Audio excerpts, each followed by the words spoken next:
बिस्मिल्लाहिर्रहमानिर्रहीम। शुरू करती हैं अल्लाह के पाक नाम से जो बड़ा मेहरबान और निहायत रहम वाला है।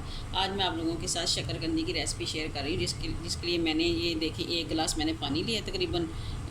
जो शीशे वाला गिलास होता है वो एक मैंने पानी का लिया।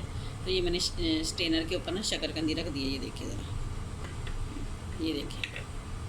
आपने इसी तरह ये जो जाली मिल जाती है बाज़ार से, आराम से मिल जाती है। आपने इसको धो के, शकरकंदी को मैंने धो लिया अच्छी तरह। धो के आपने इसके ऊपर ना इसको रख देना। पानी को ना, जैसे पानी को बॉयल है आपने गैस को थोड़ा सा आहिस्ता कर देना है। तो फिर आपने इसका ढक्कन लगा देना है अच्छी तरह। ढक्कन लगा के आपने इसको, फिर मैं आपको टाइम बताऊंगी ये कितने टाइम में ये शकरकंदी बॉयल हुई है, क्योंकि पानी में बॉयल करने से ना इसमें पानी भर जाता है। आप स्टीम में इसको बहुत अच्छी और बहुत मज़ेदार कर सकते हैं। तो अब मैं इसके ऊपर ढक्कन लगा दूँ। ये देखिए, मैंने इसके ऊपर ढक्कन लगा दिया। आपने ढक्कन अच्छी तरह बंद कर देना। ये देखिए, बिल्कुल अच्छे से इसको बंद कर देना, इसमें से स्टीम ना बाहर निकले। तो अगर आप चाहें तो आप प्रेशर कुकर में भी कर सकते हैं। प्रेशर कुकर में आपको पता है वो साथ में वो भी मिलता है ना, स्टीमर भी होता है, इसके अंदर जाली सी होती है। आपने उसके अंदर भी इसको रख सकते हैं। उसके अंदर आपने इस तरह करना है कि एक जैसे ही इसको बॉयल है तो आपने 3 मिनट के लिए इसको सिर्फ बॉयल करना है कुकर में। 3 मिनट के लिए करके आपने उसका गैस बंद कर देना और थोड़ी देर के लिए पड़ा रहने देना। स्टीम में हो जाएगी। फिर आप जब जैसे स्टीम ख़त्म होगी कुकर की, तो फिर आपने कुकर को खोल लेना। ये देखिए, ये होगी। ये देखिए, मैंने इसको ना 15 मिनट के लिए रखा है। अगर आपकी शकरकंदी थोड़ी सी मोटी हो तो आपको 1-2 मिनट ऊपर भी लग सकता है।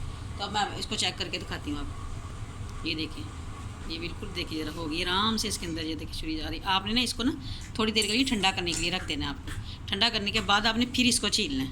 हमें इसको थोड़ी देर के लिए ठंडा करने के लिए रख दी, फिर मैं आपको बताती हूँ। ये देखिए, ये ठंडी हो गई। अब मैं आपको इसको छील के दिखाती हूँ। हमने आराम से इसका छिलका आराम से उतर जाता है। ये देखें, मैं आपको छील के फिर इसको काट के भी दिखाती हूँ आपको। ये देखिए, आराम से इसका छिलका उतर जाता है।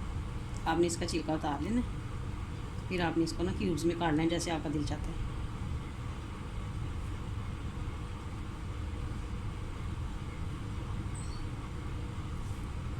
ये देखिए, इतनी मज़े की लगती है। अब ये मौसम में सर्दियों में ज़्यादा आती है, तो आप इस बच्चों को ज़रूर बना के दिया करिए। बच्चों के लिए बहुत अच्छी है, बड़ों के लिए भी बहुत अच्छी है इसमें ना। ये देखिए, मैं आपको शकरकंदी काट के दिखाती हूँ। तो आपने इसको ना स्लाइस में ना काट लेना है। ये देखिए कितने ज़बरदस्त इसके स्लाइस हो रहे हैं। ये देखिए,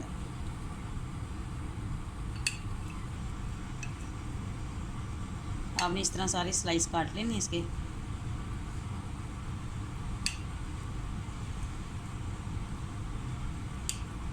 ये देखिए शकरकंदी, देखिए कितनी मज़े की देखे होगी। हमें इसके ऊपर थोड़ा सा चाट मसाला डालना, आप चाहें तो इसके ऊपर कुर्बानी की चटनी, इमली आलू बुखारी की चटनी भी आप डाल के ना इसके ऊपर खा सकते हैं। ये देखिए ज़रा, आपने जितना आपका दिल चाहता है आप डाल लें। तो साथ में ना आप ना चाहें तो इसके ऊपर ना लेमन भी आप इसके ऊपर ना डाल के खा सकते हैं। ये देखिए कितनी मज़े की लग रही है। आप इसको ट्राई ज़रूर कीजिएगा। ये बहुत आसान है और बहुत जल्दी बन जाती है। पानी में बॉयल करने से तो ये होता था ना कि पानी भर जाता था इस शकरकंदी में, तो इसमें इंशाल्लाह ताला ऐसा कोई काम नहीं होगा। ये देखिए ज़रा,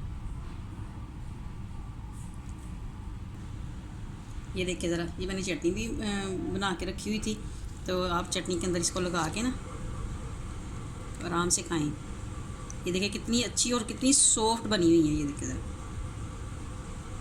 इसके साथ चटनी के साथ भी बहुत मज़े की लगती है। आप इसको ट्राई ज़रूर कीजिएगा। और आपको मेरी रेसिपी अच्छी लगती है तो लाइक कीजिएगा, शेयर कीजिएगा और कमेंट बॉक्स में मुझे ज़रूर बताइएगा आपको मेरी ये रेसिपी कैसी लगी। और प्लीज़ मुझे दुआ में याद रखिएगा और मेरे चैनल को सब्सक्राइब ज़रूर कीजिएगा। अल्लाह हाफिज़।